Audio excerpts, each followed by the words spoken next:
Dangerously dry conditions across Arizona are impacting things up north. Snowbowl has been closed since Memorial Day weekend as part of a larger closure involving the Coconino National Forest. Team 12's Tricia Hendricks has been looking into that story this morning. So, Tricia, why are some lawmakers asking questions about the closure? Joe, well, first of all, the group of 10 Arizona lawmakers signed a letter saying the Forest Service failed to adequately answer important inquiries from local stakeholders about the shutdown. The group that includes state representatives Andy Biggs, Paul Gosar, Debbie Lesko, Martha McSally, as well as David Schweikert are demanding answers, saying this extended closure has not been justified. At least part of the reason for the closure is clear because Snowbowl operates on federal land. The Coconino National Forest was shut down due to high fire danger on May 23rd.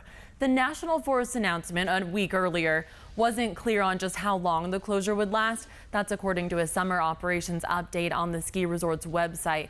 Typically, the ski resort offers scenic chairlift rides. They're so nice during the summer months. The group says the closures have caused businesses to lose hundreds of thousands of dollars, and the AP is reporting at least 50 people have been out of work since Snowbowl closed. So several other areas, though, also affected by the closure, including the San Francisco Peaks, as well as the Mount Eldon, Fisher Point, and Mormon Mountain areas. It will really be interesting to see how the Forest Service responds. Guys, back to you. Yeah, all right. Thanks, Tricia.